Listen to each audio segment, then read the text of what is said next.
India ने शेख हसीना ਨੂੰ host ਕੀਤਾ ਹੋਇਆ ਉੱਥੇ ਬੜਾ ਇਹਦੀ ਮੇਜ਼ਬਾਨੀ ਕਰ ਰਹੇ ਨੇ ਉੱਥੋਂ ਬੈਠੀ ਉਹ ਐਡਰੈਸ ਵੀ ਕਰਦੀ ਹੈ ਪਬਲਿਕ ਜਲਸਿਆਂ ਨੂੰ ਇਹ ਸਭ ਤੋਂ ਵੱਡਾ ਜਿਹੜਾ ਬੋਨ ਆਫ ਕੰਟੈਂਸ਼ਨ ਹੈ ਔਰ ਇਹ ਟੈਨਸ਼ਨ ਦਾ ਕਾਰਨ ਹੈ ਕਿਉਂਕਿ ਇਹ ਵਾਰ ਕ੍ਰਿਮੀਨਲ ਹੈ ਔਰ ਇੰਡੀਆ ਨੇ ਇਸ ਨੂੰ ਨਾ ਸਿਰਫ ਸ਼ਰਨ ਦਿੱਤੀ ਹੈ ਬਲਕਿ ਇਹ ਭਾਰਤ ਦੀ ਧਰਤੀ ਦੇ ਪਲੇਟਫਾਰਮ ਨੂੰ ਇਸਤੇਮਾਲ ਕਰਕੇ ਬੰਗਲਾਦੇਸ਼ ਦੇ ਖਿਲਾਫ ਸਾਜ਼ਿਸ਼ਾਂ ਕਰ ਰਹੀ ਹੈ। ਸਾਰਕ ਦੇ ਵਿੱਚ ਇੱਕ ਬੜੇ ਕਲੋਜ਼ ਜਿਵੇਂ ਫੈਮਿਲੀ ਮੈਂਬਰਸ ਹੁੰਦੇ ਨੇ ਇਵੇਂ ਮੁਲਕਾਂ ਦਾ ਸਮੂਹ ਸੀ। ਬੰਗਲਾਦੇਸ਼ ਨੇ ਇੱਕ ਮੁਲਕ ਤੋਂ ਦੂਜੇ ਤੱਕ ਇਹਨੂੰ ਪਹੁੰਚਾਉਣ ਦੇ ਵਿੱਚ ਬਹੁਤ ਮਦਦ ਕੀਤੀ ਔਰ ਸਾਡੀ ਹਿਸਟਰੀ ਨੇ ਸਾਨੂੰ ਮੌਕਾ ਦਿੱਤਾ ਸੀ ਲੇਕਿਨ but ਸਮਹਾਉ it didn't fit into the politics of one country. ਇਹ ਸਾਰਕ ਇੱਕ ਮੁਲਕ ਦੇ ਜਿਹੜੇ ਨਿਸ਼ਾਨੇ ਨੇ ਉਹਦੇ 'ਚ ਫਿਟ ਨਹੀਂ ਸੀ ਹੁੰਦਾ ਯਾਨੀ ਕਿ ਇੰਡੀਆ। ਤਾਂ ਉਹਨਾਂ ਨੇ ਕਿਹਾ ਵੀ ਜਿਹੜਾ ਲਾਸਟ ਸੈਸ਼ਨ ਸੀ ਸਾਰਕ ਦਾ ਉਹ ਕਾਠਮੰਡੂ 'ਚ ਹੋਇਆ ਕਾਮਯਾਬੀ ਨਾਲ, ਉਸ ਤੋਂ ਬਾਅਦ ਇਸਲਾਮਾਬਾਦ 'ਚ ਹੋਣਾ ਸੀ ਔਰ ਇੰਡੀਆ ਨੇ ਜਿਹੜਾ ਉਹਦੇ 'ਚ ਪਾਰਟਿਸਿਪੇਸ਼ਨ ਤੋਂ ਨਾ ਕਰ ਦਿੱਤੀ ਔਰ ਇਸ ਤਰ੍ਹਾਂ ਸਾਰਕ ਦਾ ਭੋਗ ਪਾ ਦਿੱਤਾ ਹੈ। ਸਾਰਕ ਨੂੰ ਵਾਪਸ ਪਟੜੀ ਤੇ ਲਿਆਉਣ ਦੇ ਲਈ ਐਫਰਟ ਕਰ ਰਹੇ ਔਰ ਆਲਰੇਡੀ ਚਾਈਨਾ ਵੀ ਇਸ ਗੱਲ ਦੇ ਵਿੱਚ ਦਿਲਚਸਪੀ ਰੱਖਦਾ ਹੈ ਕਿਉਂਕਿ ਜਦੋਂ ਸਾਰਕ ਬਣਿਆ ਚਾਈਨਾ ਵੀ ਉਹਦੇ 'ਚ ਸ਼ਾਮਲ ਹੋਣਾ ਚਾਹੁੰਦਾ ਸੀ ਕਿਉਂਕਿ ਚਾਈਨਾ ਦਾ ਪਾਰਟ ਵੀ ਸਾਊਥ ਏਸ਼ੀਆ ਨਾਲ ਵੀ ਰਲਦਾ ਹੈ ਪਰ ਇੰਡੀਆ ਨੇ ਨਾ ਕਰ ਦਿੱਤੀ ਸੀ। ਪਰ ਹੁਣ ਜਦੋਂ ਇੰਡੀਆ ਭਗੌੜਾ ਹੋ ਚੁੱਕਾ ਹੈ ਔਰ ਆਈਸੋਲੇਟ ਵੀ ਹੋ ਚੁੱਕਾ ਹੈ, ਹੁਣ ਜੇ ਸਾਰਕ ਰਿਵਾਈਵ ਹੁੰਦੀ ਹੈ ਤਾਂ ਉਹਦੇ 'ਚ ਜ਼ਾਹਰ ਹੈ ਮਾਈਨਸ ਭਾਰਤ ਜਿਹੜਾ ਹੈ ਬਾਕੀ ਮੁਲਕਾਂ ਦਾ ਜਿਹੜਾ ਆਪਸੀ ਅਲਾਇੰਸ ਹੋਏਗਾ।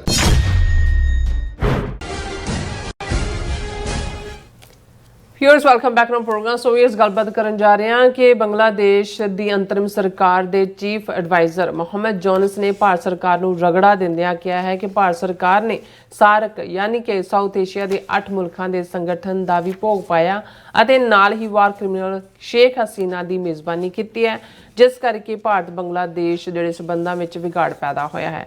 ਔਰ ਨਾਲ ਹੀ ਮੁਹੰਮਦ ਯੂਨਸ ਨੇ ਜਿਹੜੇ ਹੈ ਉਹਨਾਂ ਨੇ ਪਾਕਿਸਤਾਨ ਦੇ ਪ੍ਰਾਈਮ ਮਿਨਿਸਟਰ ਸ਼ਹਿਬਾਜ਼ ਸ਼ਰੀਫ ਨਾਲ ਵੀ ਮੁਲਾਕਾਤ ਕੀਤੀ ਹੈ। ਸੋ ਇਸ ਬਾਰੇ ਆਪਾਂ ਗੱਲਬਾਤ ਕਰਨ ਜਾ ਰਹੇ ਹਾਂ। ਸੋ ਅਸੀਂ ਚਾਹਾਂਗੇ ਕਿ ਤੁਸੀਂ ਇਸੇ ਤਰ੍ਹਾਂ ਬਣੇ ਰਹਿਣਾ, ਦੇਖਣ ਸੁਣ ਲਈ ਲਿਖਣ ਲਈ ਤੁਹਾਡਾ ਸਭ ਦਾ ਬਹੁਤ ਬਹੁਤ ਸ਼ੁਕਰੀਆ ਜੀ। ਡਾਕਟਰ ਸਾਹਿਬ ਕੀ ਕਹਿਣਾ ਚਾਹੋਗੇ?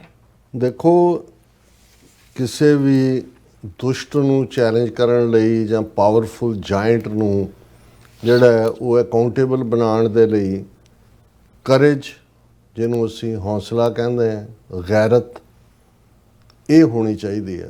ਅਦਰਵਾਈਜ਼ ਇਹ ਮੈਟਰ ਨਹੀਂ ਕਰਦਾ ਕੌਣ ਕਿੰਨਾ ਵੱਡਾ। ਔਰ ਇਸੇ ਤੋਂ ਹੀ ਜਦੋਂ ਅਸੀਂ ਈਵਨ ਜਿਹੜੀ ਓਲਡ ਟੈਸਟਾਮੈਂਟ ਦੀ ਹਿਸਟਰੀ 'ਚ ਡੇਵਿਡ ਕਿਲਸ ਗੋਲਾਇਥ ਦੇਖਦੇ ਹਾਂ। ਗੋਲਾਇਥ ਲੰਬਾ ਚੌੜਾ ਔਰ ਪੂਰਾ ਜਿਹਦਾ ਇੱਕ ਖੌਫ ਸੀ ਲੇਕਿਨ ਇੱਕ ਸਧਾਰਨ ਆਜੜੀ ਮੁੰਡਾ ਡੇਵਿਡ ਜਿਹੜਾ ਜ਼ਾਹਰ ਹੈ ਬਾਅਦ ਦੇ ਵਿੱਚ ਯਹੂਦੀਆਂ ਦਾ ਔਰ ਬਾਕੀਆਂ ਦਾ ਪ੍ਰੋਫਿਟ ਹਜ਼ਰਤ ਦਾਊਦ ਇਸਲਾਮ 'ਚ ਕਹਿੰਦੇ ਨੇ, ਉਸ ਨੇ ਗੁਲਾਇਥ ਨੂੰ ਜਿਹੜਾ ਸੁੱਟ ਲਿਆ ਥੱਲੇ ਔਰ ਉਹਦਾ ਜਿਹੜਾ ਟੈਰਰ ਔਰ ਖੌਫ ਸੀ ਉਸ ਖਤਮ ਕੀਤਾ। ਸੋ ਅਸੀਂ ਹਮੇਸ਼ਾ ਇਹ ਸਮਝਦੇ ਹਾਂ ਵੀ ਜਦੋਂ ਡੇਵਿਡ ਕਿਲਡ ਗੁਲਾਇਥ ਦੀ ਗੱਲ ਹੁੰਦੀ ਹੈ ਤਾਂ ਅਸੀਂ ਸਮਝਦੇ ਹਾਂ ਕਿ ਵੀ ਇਹ ਜ਼ਰੂਰੀ ਨਹੀਂ ਹੈ ਸੱਚ ਦੇ ਉੱਤੇ ਜਦੋਂ ਤੁਸੀਂ ਖਲੋਤੇ ਹੁੰਦੇ ਹੋ, ਹਿੰਮਤ ਔਰ ਹੌਸਲਾ ਹੁੰਦਾ ਤਾਂ ਤੁਸੀਂ ਵੱਡੇ ਵੱਡੇ ਜਿਹੜੇ ਦਿਓ ਨੇ ਜਿਹੜੇ ਜਾਇੰਟ ਨੇ ਉਹਨਾਂ ਨੂੰ ਵੀ ਜਿਹੜਾ ਪਟਕਾ ਕੇ ਜ਼ਮੀਨ ਦੇ ਉੱਤੇ ਮਾਰ ਸਕਦੇ ਹੋ। ਅੱਛਾ, ਭਾਰਤ ਆਪਣੇ ਆਪ ਨੂੰ ਵਿਸ਼ਵ ਗੁਰੂ ਅਖੰਡ ਭਾਰਤ ਦੇ ਨਾਂ ਥੱਲੇ ਸਾਰਾ ਸਾਊਥ ਏਸ਼ੀਆ ਹੜੱਪਣ ਦਾ ਡਰੀਮ ਔਰ ਲੰਬਾ ਚੌੜਾ ਆਪਣਾ ਜਿਹੜਾ ਆਪਣੇ ਕੱਦ ਨਾਲੋਂ ਵੀ ਆਪਣੇ ਆਪ ਨੂੰ ਵੱਡਾ ਸਮਝਣ ਦਾ ਜਿਹੜਾ ਉਹਨਾਂ ਦਾ ਭਰਮ।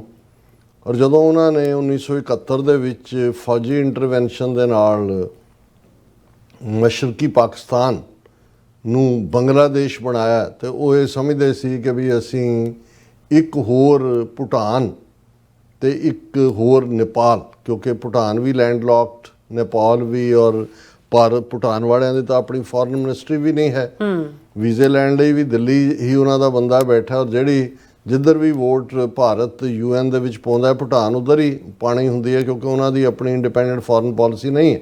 ਇਸ ਲੈਵਲ ਦੀ ਇਹਨਾਂ ਨੇ ਜਿਹੜੀ ਆ ਉਹਨਾਂ ਦੇ ਨਾਲ ਉਹਨਾਂ ਦੇ ਉੱਤੇ ਗਲਬਾ ਪਾਇਆ ਹੋਇਆ। ਨੇਪਾਲ 'ਚ ਵੀ ਰਾਜਾਸ਼ਾਹੀ ਸੀ, ਹਿੰਦੂ ਨੇਸ਼ਨ ਸੀ। ਸੋ ਉਹਨਾਂ ਨੂੰ ਲੱਗਾ ਵੀ ਅਸੀਂ ਇੱਕ ਹੋਰ ਭੂਟਾਨ ਪੈਦਾ ਕਰ ਲਿਆ, ਪਾਕਿਸਤਾਨ ਦਾ ਲੱਕ ਤੋੜ ਦਿੱਤਾ ਕਿਉਂਕਿ ਇਲਾਕਾ ਪਾਪੂਲੇਸ਼ਨ ਵਾਈਜ਼ ਵੀ ਜਿਹੜਾ ਬੰਗਲਾਦੇਸ਼ ਦੀ ਜ਼ਿਆਦਾ ਪਾਪੂਲੇਸ਼ਨ ਸੀ ਮਸ਼ਰਕੀ ਬੰਗਾਲ ਦੀ। ਉਹਨਾਂ ਨੂੰ ਲੱਗਾ ਕਿ ਵੀ ਅਸੀਂ ਪੱਕੇ ਤੌਰ ਦੇ ਉੱਤੇ ਇਹਨਾਂ ਦੋਨਾਂ ਦੇ ਵਿੱਚ ਵੀ ਵੈਜ ਕ੍ਰੀਏਟ ਕਰ ਦਿੱਤਾ ਹੈ ਪਾਕਿਸਤਾਨ। ਔਰ ਜ਼ਾਹਰ ਹੈ ਪਾਕਿਸਤਾਨ ਦੀ ਫੌਜ ਨੇ ਵੀ ਜ਼ਿਆਦਤੀਆਂ ਕੀਤੀਆਂ ਔਰ ਇਸ ਸਭ ਦਾ ਨਤੀਜਾ ਸੀ ਕਿ ਉਹਨਾਂ ਨੂੰ ਲੱਗਦਾ ਸੀ ਕਿ ਵੀ ਇਹ ਹੁਣ ਹੌਸਟਾਈਲ ਰਹਿਣਗੇ। ਬੰਗਲਾਦੇਸ਼ ਨੂੰ ਅਸੀਂ ਇੰਟਰਨੈਸ਼ਨਲ ਫੋਰਮ ਤੇ ਵੀ ਯੂਜ਼ ਕਰਾਂਗੇ, ਪਾਕਿਸਤਾਨ ਦੇ ਖਿਲਾਫ ਪ੍ਰਚਾਰ ਦੇ ਲਈ ਵੀ। ਔਰ ਇਹ ਇੱਕ ਸਾਡੀ ਟੈਰੀਟਰੀ ਹੈ, ਸਮਝੋ ਕਿ ਅਖੰਡ ਭਾਰਤ 'ਚ ਅਸੀਂ ਅੱਧਾ ਪਾਕਿਸਤਾਨ ਸ਼ਾਮਲ ਕਰ ਲਿਆ, ਭਾਵੇਂ ਉਹਦਾ ਨਿੱਕਾ ਜਿਹਾ ਨਾਂ ਬੰਗਲਾਦੇਸ਼ ਰੱਖਿਆ ਹੋਇਆ। ਪਰ ਇਹ ਭੁਲੇਖਾ ਬਹੁਤ ਜਲਦੀ ਦੂਰ ਹੋ ਗਿਆ, ਕਿਉਂਕਿ ਸ਼ੇਖ ਮੁਜੀਬੁਰ ਰਹਿਮਾਨ ਜਿਹਨੂੰ ਬੰਗ ਬੰਧੂ ਕਰਕੇ ਇਹਨਾਂ ਨੇ ਬਿਲਟ ਕੀਤਾ ਸੀ, ਜਿਹਦੇ ਰਾਹੀਂ ਜਿਹੜਾ ਪਾਕਿਸਤਾਨ ਨੂੰ ਤੋੜਿਆ ਗਿਆ, ਬਹੁਤ ਜਲਦੀ ਜਿਹੜਾ ਹੈ ਉਹ 2-3 ਸਾਲ ਦੇ ਵਿੱਚ ਹੀ ਉਸ ਦੀ ਅਸੈਸੀਨੇਸ਼ਨ ਹੋ ਗਈ। ਇਕੱਲੀ ਉਹਦੇ ਨਹੀਂ, ਸਾਰਾ ਹੀ ਟੱਬਰ ਜਿਹੜਾ ਹੈ ਉਹ ਮਿਲਟਰੀ ਕੂ ਹੋਇਆ, ਉਹਨਾਂ ਨੇ ਮਾਰਤਾ। ਸ਼ੇਖ ਹਸੀਨਾ ਤੇ ਇਹਦੀ ਇੱਕ ਭੈਣ ਜਿਹੜੀਆਂ ਬਾਹਰ ਸੀ, ਸ਼ਾਇਦ ਇਹ ਪੜ੍ਹਦੀ ਸੀ ਇੰਡੀਆ 'ਚ, ਸ਼ੇਖ ਹਸੀਨਾ ਜਾਂ ਦੂਸਰੇ ਦੋਨੋਂ ਉੱਥੇ ਨੇ, ਇਹ ਬਚ ਗਏ। ਔਰ ਫਿਰ ਬੰਗਲਾਦੇਸ਼ ਦੇ ਵਿੱਚ ਜਿਹੜਾ ਰਜੀਮ ਆਇਆ ਉਹ ਜ਼ਾਹਰ ਹੈ ਕਿ ਵੀ ਐਂਟੀ ਇੰਡੀਆ ਸੀ। ਪਰ ਹੌਲੀ ਭਾਰਤੀ ਏਜੰਸੀ ਰਾਹ ਨੇ ਸ਼ੇਖ ਹਸੀਨਾ ਨੂੰ ਬਿਲਟ ਕਰਕੇ ਬੰਗਲਾਦੇਸ਼ ਦੇ ਉੱਤੇ ਵਾਪਸ ਆਪਣੀ ਡੋਮੀਨੈਂਸ ਬਣਾਈ।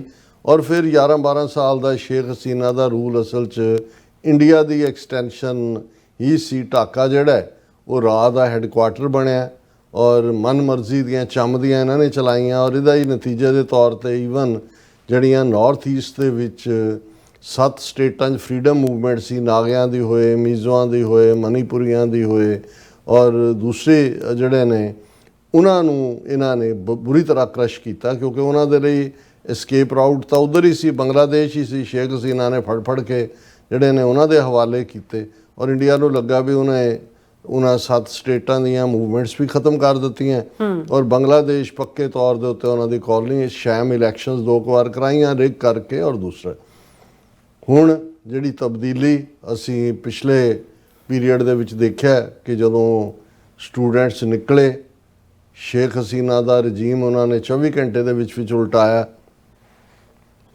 ਔਰ ਸ਼ੇਖ ਹਸੀਨਾ ਭੱਜ ਕੇ ਜਿਹੜੀ ਹੈ ਉਹ ਦਿੱਲੀ ਜਾ ਕੇ ਆਪਣੇ ਮਾਲਕਾਂ ਦੀ ਸ਼ਰਨ ਦੇ ਵਿੱਚ ਚਲੀ ਗਈ। ਔਰ ਉਦੋਂ ਸੀ ਕਿ ਜੀ ਉਹਦੀ ਇੱਕ ਭੈਣ ਫਲਾਣੀ ਥਾਂ, ਉਹਦਾ ਬੱਚਾ ਉੱਥੇ ਆ, ਉਹ UK ਜਾਏਗੀ, ਇੱਥੇ ਜਾਏਗੀ, ਪਰ ਕਿਸੇ ਨੇ ਵੀ ਉਹਨਾਂ ਨੇ ਵੀ ਉਹਦੇ ਵੀਜ਼ੇ ਕੈਂਸਲ ਕਰਤੇ ਔਰ ਉੱਥੇ ਇੰਡੀਆ ਦੇ ਵਿੱਚ ਇਕੱਲੀ ਉਹ ਸਟਕ ਹੀ ਨਹੀਂ ਹੋਈ। ਜਿਸ ਅੰਦਾਜ਼ ਦੇ ਵਿੱਚ ਭਾਰਤੀ ਏਜੰਸੀਆਂ ਹੁਣ ਮੁਹੰਮਦ ਯੂਨਸ ਜਿਹੜੇ ਬਹੁਤ ਵੱਡਾ ਇੱਕ ਨਾਂ ਹੈ ਬੰਗਲਾਦੇਸ਼ ਨਹੀਂ, ਇੰਟਰਨੈਸ਼ਨਲੀ ਇਕਨੋਮਿਕਸ ਦੇ ਵਿੱਚ ਉਹਨਾਂ ਨੂੰ ਜਿਹੜਾ ਉਹ ਨੋਬਲ ਪ੍ਰਾਈਜ਼ ਮਿਲਿਆ ਹੋਇਆ। ਉਹਨਾਂ ਨੇ ਬੰਗਲਾਦੇਸ਼ ਦੀ ਗ੍ਰਾਮੀਣ ਬੈਂਕ ਯੋਜਨਾ ਦੇ ਥੱਲੇ ਜਿਵੇਂ ਵਿਮਨ ਐਮਪਾਵਰਮੈਂਟ ਦਾ ਕੰਮ ਕੀਤਾ ਔਰ ਮੁਹੰਮਦ ਯੂਨਸ ਅਮਰੀਕਾ ਦੇ ਵੀ ਕਰੀਬ ਨੇ ਔਰ ਓਵਰਆਲ ਵੀ।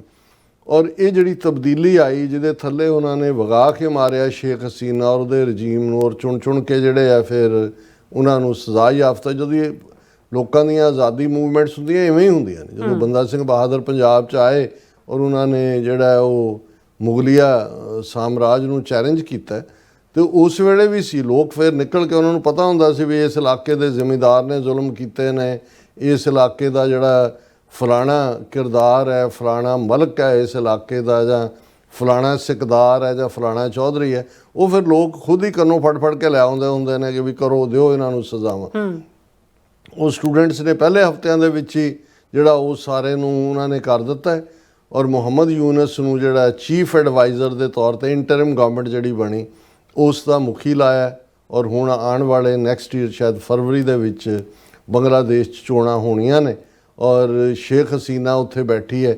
ਹੁਣ ਮੁਹੰਮਦ ਯੂਨਸ ਇੱਥੇ ਅੱਜ ਕੱਲ੍ਹ ਕਿਉਂਕਿ UN ਸੈਸ਼ਨ ਚੱਲ ਰਿਹਾ ਹੈ 80ਵਾਂ, ਉਹਦੇ 'ਚ ਪਾਰਟਿਸਿਪੇਸ਼ਨ ਲਈ ਆਏ ਨੇ ਔਰ ਉਹਨਾਂ ਦੀ ਆਪਣੀ ਯੂਨੀਕ ਪਰਸਨੈਲਿਟੀ ਹੈ। ਜਿਸ ਕੌਨਫੀਡੈਂਸ ਨਾਲ ਉਹ ਗੱਲ ਕਰਦੇ ਨੇ, ਜ਼ਾਹਰ ਹੈ ਬੰਗਲਾਦੇਸ਼ ਔਰ ਅਮਰੀਕਾ ਉਹਨਾਂ ਦੀਆਂ ਜੁਆਇੰਟ ਮਿਲਟਰੀ ਐਕਸਰਸਾਈਜ਼ਸ ਵੀ ਚੱਲ ਰਹੀਆਂ ਨੇ।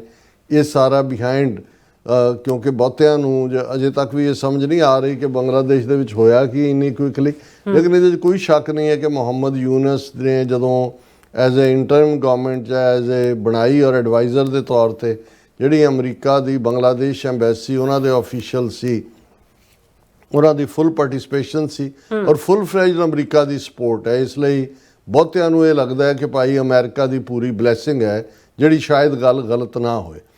ਹੁਣ ਜਦੋਂ ਮੈਂ ਗੱਲ ਇਹ ਕੀਤੀ ਕਿ ਡੇਵਿਡ ਕਿਲਡ ਗੋਲਾਇਥ, ਹੁਣ ਜਿਸ ਹੌਸਲੇ ਦੇ ਨਾਲ, ਕਰੇਜ ਦੇ ਨਾਲ ਮੁਹੰਮਦ ਯੂਨਸ ਭਾਰਤ ਨੂੰ ਵੰਗਾਰਦਾ ਹੈ, ਈਵਨ ਨਿਊਯਾਰਕ ਦੇ ਵਿੱਚ ਵੀ ਜਿਹੜੀ ਉਹਨਾਂ ਨੇ ਸਰਜੀ ਗੌਰ ਜਿਹੜਾ ਜਿਹਨੂੰ ਟਰੰਪ ਨੇ ਭਾਰਤ ਦੇ ਵਿੱਚ ਐਂਬੈਸਡਰ ਤਾਂ ਨਿਯੁਕਤ ਜਿਹੜਾ ਨੋਮੀਨੇਟ ਕੀਤਾ ਹੀ ਹੈ, ਕਨਫਰਮੇਸ਼ਨ ਹੀਅਰਿੰਗ ਚੱਲ ਰਹੀ ਹੈ। ਨਾਲ ਦੀ ਨਾਲ ਸਰਜੀ ਗੌਰ ਨੂੰ ਸੈਂਟਰਲ ਏਸ਼ੀਆ ਔਰ ਸਾਊਥ ਏਸ਼ੀਆ ਉਸ ਦਾ ਸਪੈਸ਼ਲ ਦੂਤ ਵੀ ਜਿਹੜਾ ਪਰਸਨਲ ਐਨਵੋਏ ਜਿਹੜਾ ਉਹ ਵੀ ਕੀਤਾ ਔਰ ਸਰਜੀ ਗੌਰ ਨਾਲ ਵੀ ਮੁਲਾਕਾਤ ਕੀਤੀ। ਔਰ ਇਸੇ ਤਰ੍ਹਾਂ ਜਿਹੜਾ ਮੁਹੰਮਦ ਯੂਨਸ ਨੇ ਪਾਕਿਸਤਾਨ ਦੇ ਪ੍ਰਾਈਮ ਮਿਨਿਸਟਰ ਜਿਹੜੇ ਸ਼ਹਬਾਜ਼ ਸ਼ਰੀਫ ਆਏ ਹੋਏ ਨੇ ਉਹਨਾਂ ਦੇ ਨਾਲ ਵੀ ਮੁਲਾਕਾਤ ਕੀਤੀ। ਔਰ ਸਰਜੀ ਗੌਰ ਦੇ ਨਾਲ ਵੀ ਔਰ ਮੀਡੀਆ ਨਾਲ ਵੀ ਜਿਹੜੀ ਉਹਨਾਂ ਨੇ ਬਿਲਕੁਲ ਖੁੱਲ੍ਹ ਕੇ ਗੱਲ ਕਰਦਿਆਂ ਕਿਹਾ ਕਿ ਵੀ ਇਹ ਇੰਡੀਆ ਨੇ ਸ਼ੇਖ ਹਸੀਨਾ ਨੂੰ ਹੋਸਟ ਕੀਤਾ ਹੋਇਆ, ਉੱਥੇ ਬੜਾ ਇਹਦੀ ਮੇਜ਼ਬਾਨੀ ਕਰ ਰਹੇ ਨੇ, ਉੱਥੋਂ ਬੈਠੀ ਉਹ ਐਡਰੈਸ ਵੀ ਕਰਦੀ ਹੈ ਪਬਲਿਕ ਜਲਸਿਆਂ ਨੂੰ। ਇਹ ਸਭ ਤੋਂ ਵੱਡਾ ਜਿਹੜਾ ਬੋਨ ਆਫ ਕੰਟੈਂਸ਼ਨ ਹੈ ਔਰ ਇਹ ਟੈਨਸ਼ਨ ਦਾ ਕਾਰਨ ਹੈ, ਕਿਉਂਕਿ ਇਹ ਵਾਰ ਕ੍ਰਿਮੀਨਲ ਹੈ ਔਰ ਇੰਡੀਆ ਨੇ ਇਸ ਨੂੰ ਨਾ ਸਿਰਫ ਸ਼ਰਨ ਦਿੱਤੀ ਹੈ ਬਲਕਿ ਇਹ ਭਾਰਤ ਦੀ ਧਰਤੀ ਦੇ ਪਲੇਟਫਾਰਮ ਨੂੰ ਇਸਤੇਮਾਲ ਕਰਕੇ ਬੰਗਲਾਦੇਸ਼ ਦੇ ਖਿਲਾਫ ਸਾਜ਼ਿਸ਼ਾਂ ਕਰ ਰਹੀ ਹੈ। ਦੂਸਰਾ ਜਿਹੜਾ ਇੰਪੋਰਟੈਂਟ ਨੁਕਤਾ ਔਰ ਮੈਂ ਸਮਝਦਾ ਵੀ ਇਹ ਅਲਟੀਮੇਟਲੀ ਜਦੋਂ ਕਿਤੇ ਕੋਈ SCO ਸ਼ੰਘਾਈ ਕੋਆਪਰੇਸ਼ਨ ਆਰਗੇਨਾਈਜੇਸ਼ਨ ਦੀ ਗੱਲ ਹੁੰਦੀ ਹੈ ਜਾਂ ਏਸ਼ੀਆਨ ਦੀ ਗੱਲ ਹੁੰਦੀ ਹੈ ਜਾਂ ਨੈਟੋ ਹੈ ਜਾਂ ਯੂਰਪੀਅਨ ਯੂਨੀਅਨ ਹੈ ਜਾਂ ਅਫਰੀਕਨ ਯੂਨੀਅਨ ਹੈ, ਇੱਕ ਸਿੱਧਾ ਜਿਹਾ ਸਵਾਲ ਸੀ ਕਿ ਸਾਊਥ ਏਸ਼ੀਆ ਜਿਹਦੇ 'ਚ ਦੁਨੀਆ ਦੀ ਆਲਮੋਸਟ 1/3 ਪਾਪੂਲੇਸ਼ਨ ਹੀ ਰਹਿੰਦੀ ਹੈ, ਉਹਨਾਂ ਦਾ ਕੋਈ ਸੰਗਠਨ ਕਿਉਂ ਨਹੀਂ ਹੋ ਸਕਦਾ। ਔਰ ਇਹ ਥਾਟ ਵੀ ਔਰ ਮੁਹੰਮਦ ਯੂਨਸ ਦੇ ਕਹਿਣ ਮੁਤਾਬਕ ਹੀ ਕਿ ਬੰਗਲਾਦੇਸ਼ ਨੇ ਹੀ ਜਿਹੜੀ ਸਾਰਕ ਨਾਂ ਦੀ ਸੰਸਥਾ ਕੁਝ ਵਰੇ ਪਹਿਲਾਂ ਹੋਂਦ ਦੇ ਵਿੱਚ ਆਈ ਸੀ, ਜਿਸ ਦਾ ਭੋਗ ਵੀ ਭਾਰਤ ਨੇ ਪਾ ਦਿੱਤਾ ਹੈ, ਉਹ south Asian association for regional conference ਇਹ। ਔਰ ਇਹਦੇ 'ਚ ਭਾਰਤ, ਪਾਕਿਸਤਾਨ, ਅਫਗਾਨਿਸਤਾਨ, ਬੰਗਲਾਦੇਸ਼, ਸ੍ਰੀਲੰਕਾ, ਮਾਲਦੀਵਸ, ਨੇਪਾਲ, ਭੂਟਾਨ ਇਹ ਜਿਹੜੇ ਨੇ ਇਹ ਸ਼ਾਮਲ ਸੀ ਸਾਰੇ। ਔਰ ਉਹਨਾਂ ਦੀ ਬੜੀ ਕਾਮਯਾਬੀ ਨਾਲ ਕਿ ਵੀ ਦੁਨੀਆ ਆਪਣੀ ਥਾਂ ਕਰ ਰਹੀ ਹੈ ਵੀ ਇਹ ਸਾਰਕ ਦੇ ਦੇਸ਼ ਆਪਸ ਦੇ ਵਿੱਚ ਕੋਆਪਰੇਟ ਕਰਨ, ਵਪਾਰ ਵੀ ਖੁੱਲ੍ਹੇ, ਸਮੱਸਿਆਵਾਂ ਵੀ ਹੱਲ ਹੋਣ। ਔਰ ਇਹ ਸੀ ਕਿ ਵੀ ਜੇ ਸਾਰਕ ਦੇ ਕਨਸੈਪਟ ਨੂੰ ਭਾਰਤ ਇਮਾਨਦਾਰੀ ਨਾਲ ਲਾਗੂ ਕਰਦਾ ਹੈ ਤੇ ਫਿਰ ਇਹਨਾਂ ਮੁਲਕਾਂ ਦੇ ਵਿਚਾਲੇ ਓਪਨ ਬਾਰਡਰ, ਓਪਨ ਟ੍ਰੇਡ, ਇੰਨਾ ਵੱਡਾ ਇਨਸਾਨਾਂ ਦਾ ਸਮੂਹ ਤਾਂ ਉੱਥੇ ਹੀ ਬੈਠਾ ਹੋਇਆ ਆਬਾਦੀ ਦੇ ਲਿਹਾਜ਼ ਨਾਲ ਵੀ। ਪਰ ਮਿਸਟਰ ਯੂਨਸ ਨੇ ਬੜਾ ਕਲੀਅਰਲੀ ਖੁੱਲ੍ਹ ਕੇ ਕਿਹਾ, ਉਹਨਾਂ ਨੇ ਕਿਹਾ ਕਿ ਵੀ ਔਰ ਇਹ ਗੱਲ ਉਹਨਾਂ ਨੇ ਈਵਨ ਜਿਹੜੇ ਐਂਬੈਸਡਰ ਡੈਜ਼ਿਗਨੇਟ ਨੇ ਮਿਸਟਰ ਸਰਜੀ ਗੌਰ ਉਹਨਾਂ ਨੂੰ ਵੀ ਕਿਹਾ ਕਿ that Bangladesh has intensified efforts to restart SAARC, ਕਿ ਵੀ ਇੰਡੀਆ ਨੇ ਇਹਦਾ ਭੋਗ ਪਾ ਦਿੱਤਾ ਕਿਉਂਕਿ ਉਹਨਾਂ ਨੇ ਕਿਹਾ ਕਿ ਵੀ ਸਾਰਕ ਦੇ ਵਿੱਚ ਇੱਕ ਬੜੇ ਕਲੋਜ਼ ਜਿਵੇਂ ਫੈਮਿਲੀ ਮੈਂਬਰਸ ਹੁੰਦੇ ਨੇ ਇਵੇਂ ਮੁਲਕਾਂ ਦਾ ਸਮੂਹ ਸੀ। Whole idea of SAARC was born in Bangladesh 'ਚ ਇਹ ਆਈਡੀਆ ਪੈਦਾ ਹੋਇਆ। We promoted this idea from capital to capital in South Asian region, promoting SAARC। Bangladesh ਨੇ ਇੱਕ ਮੁਲਕ ਤੋਂ ਦੂਜੇ ਤੱਕ ਇਹਨੂੰ ਪਹੁੰਚਾਉਣ ਦੇ ਵਿੱਚ ਬਹੁਤ ਮਦਦ ਕੀਤੀ ਔਰ ਸਾਡੀ ਹਿਸਟਰੀ ਨੇ ਸਾਨੂੰ ਮੌਕਾ ਦਿੱਤਾ ਸੀ, ਲੇਕਿਨ but somehow it didn't fit into the politics of one country। ਇਹ SAARC ਇੱਕ ਮੁਲਕ ਦੇ ਜਿਹੜੇ ਨਿਸ਼ਾਨੇ ਨੇ ਉਹਦੇ 'ਚ ਫਿੱਟ ਨਹੀਂ ਸੀ ਹੁੰਦਾ, ਯਾਨੀ ਕਿ ਇੰਡੀਆ। ਵੀ feel very sorry for that. ਅਸੀਂ ਇਹ ਸਮਝਦੇ ਹਾਂ ਕਿ ਵੀ ਇਹਨੂੰ ਇੰਡੀਆ ਨੇ ਫੇਲ ਕੀਤਾ। ਔਰ ਉਹਨਾਂ ਨੇ ਕਿਹਾ ਵੀ ਜਿਹੜਾ ਲਾਸਟ ਸੈਸ਼ਨ ਸੀ ਸਾਰਕ ਦਾ ਉਹ ਕਾਠਮੰਡੂ 'ਚ ਹੋਇਆ ਕਾਮਯਾਬੀ ਨਾਲ, ਉਸ ਤੋਂ ਬਾਅਦ ਇਸਲਾਮਾਬਾਦ 'ਚ ਹੋਣਾ ਸੀ ਔਰ ਇੰਡੀਆ ਨੇ ਜਿਹੜਾ ਉਹਦੇ 'ਚ ਪਾਰਟਿਸਿਪੇਸ਼ਨ ਤੋਂ ਨਾ ਕਰ ਦਿੱਤੀ ਔਰ ਇਸ ਤਰ੍ਹਾਂ ਸਾਰਕ ਦਾ ਭੋਗ ਪਾ ਦਿੱਤਾ। ਪਰ ਉਹਨਾਂ ਨੇ ਕਿਹਾ 2014 'ਚ ਕਾਠਮੰਡੂ 'ਚ ਹੋਇਆ। ਹੁਣ 2014 ਤੋਂ 2025 ਆ ਗਿਆ, 11 ਸਾਲ ਇੰਡੀਆ ਨੇ ਇਹਨੂੰ ਮੂਵ ਨਹੀਂ ਹੋਣ ਦਿੱਤਾ। ਇੰਡੀਆ ਨੇ ਆਪਣੀ ਪਾਰਟਿਸਿਪੇਸ਼ਨ ਕੈਂਸਲ ਕੀਤੀ ਔਰ ਹੁਣ ਕਿਉਂਕਿ ਇੱਕ ਨਵੇਂ ਸਿਰਿਓਂ ਸਾਰੀ ਸਫਬੰਦੀ ਹੋ ਰਹੀ ਹੈ, ਉਹਨਾਂ ਨੇ ਮੁਹੰਮਦ ਯੂਨਸ ਨੇ ਕਿਹਾ ਕਿ ਵੀ ਅਸੀਂ ਸਾਰਕ ਨੂੰ ਵਾਪਸ ਪਟੜੀ ਤੇ ਲਿਆਉਣ ਦੇ ਲਈ ਐਫਰਟ ਕਰ ਰਹੇ ਹਾਂ। ਔਰ ਆਲਰੇਡੀ ਚਾਈਨਾ ਵੀ ਇਸ ਗੱਲ ਦੇ ਵਿੱਚ ਦਿਲਚਸਪੀ ਰੱਖਦਾ ਹੈ ਕਿਉਂਕਿ ਜਦੋਂ ਸਾਰਕ ਬਣਿਆ ਚਾਈਨਾ ਵੀ ਉਹਦੇ 'ਚ ਸ਼ਾਮਲ ਹੋਣਾ ਚਾਹੁੰਦਾ ਸੀ ਕਿਉਂਕਿ ਚਾਈਨਾ ਦਾ ਪਾਰਟ ਵੀ ਸਾਊਥ ਏਸ਼ੀਆ ਨਾਲ ਵੀ ਰਲਦਾ, ਪਰ ਇੰਡੀਆ ਨੇ ਨਾ ਕਰ ਦਿੱਤੀ ਸੀ। ਪਰ ਹੁਣ ਜਦੋਂ ਇੰਡੀਆ ਭਗੌੜਾ ਹੋ ਚੁੱਕਾ ਹੈ ਔਰ ਆਈਸੋਲੇਟ ਵੀ ਹੋ ਚੁੱਕਾ ਹੈ, ਹੁਣ ਜੇ ਸਾਰਕ ਰਿਵਾਈਵ ਹੁੰਦੀ ਹੈ ਤਾਂ ਉਹਦੇ 'ਚ ਜ਼ਾਹਰ ਹੈ ਕਿ ਅਫਗਾਨਿਸਤਾਨ, ਪਾਕਿਸਤਾਨ, ਬੰਗਲਾਦੇਸ਼, ਸ੍ਰੀਲੰਕਾ, ਨੇਪਾਲ, ਭੂਟਾਨ ਵੀ ਉਹਨੂੰ ਜੁਆਇਨ ਕਰੇਗਾ, ਮਾਲਦੀਵਸ ਵੀ ਕਰੇਗਾ। ਸੋ ਮਾਈਨਸ ਭਾਰਤ ਜਿਹੜਾ ਬਾਕੀ ਮੁਲਕਾਂ ਦਾ ਜਿਹੜਾ ਆਪਸੀ ਅਲਾਇੰਸ ਹੋਏਗਾ। ਸੋ ਅਸੀਂ ਸਮਝਦੇ ਹਾਂ ਕਿ ਇਹ ਮੁਹੰਮਦ ਯੂਨਸ ਬੜੀ ਵਿਜ਼ਡਮ ਦੇ ਨਾਲ ਉਹਨਾਂ ਨੇ ਮੌਕੇ ਨੂੰ ਵੀ ਸੰਭਾਲਿਆ ਹੈ। ਬੰਗਲਾਦੇਸ਼ ਦੇ ਵਿੱਚ ਵੀ ਇਸ ਵੇਲੇ ਪੂਰੀਆਂ ਤਿਆਰੀਆਂ ਹੋ ਰਹੀਆਂ ਨੇ ਪੀਸਫੁਲ ਤਰੀਕੇ ਦੇ ਨਾਲ ਵੋਟਾਂ ਦੇ ਲਈ। ਔਰ ਇਹ ਹੈ ਜਦੋਂ ਤੁਹਾਡੇ ਕੋਲ ਮੁਲਕ ਹੁੰਦਾ ਉਹਨਾਂ ਨੂੰ, ਜਿਨ੍ਹਾਂ ਨੂੰ ਭੁੱਖੇ ਨੰਗੇ ਬੰਗਾਲੀ ਸਮਝਦੇ ਸੀ ਕਿ ਭਾਈ ਆ ਸਮੁੰਦਰ ਦੇ ਕੰਢੇ ਨੇ, ਧੋਤੀ ਜਿਹੀ ਬੰਨੀ ਹੁੰਦੀ ਆ, ਮੱਛੀ ਮੁੱਛੀ ਖਾ ਲੈਂਦੇ ਨੇ, ਜਿਹੜਾ ਉਹ ਤੂਫਾਨ ਆਉਂਦਾ ਰੁੜ ਜਾਂਦਾ ਫਿਰ ਝੁੱਗੀ ਪਾ ਲੈਂਦੇ ਨੇ। ਔਰ ਈਵਨ ਜਦੋਂ ਬੰਗਲਾਦੇਸ਼ ਬਣਿਆ, ਹੈਨਰੀ ਕਿਸਿੰਜਰ ਜਿਹੜਾ secretary of state C president Nixon ਦੇ ਨਾਲ, ਉਹਨੇ ਵੀ ਕਿਹਾ ਸੀ ਇਹ ਰਹਿਣਾ ਰੂਣਾ ਨਹੀਂ ਹੈ, ਇਹਨਾਂ ਦੇ ਪੱਲੇ ਕੀ ਹੈ।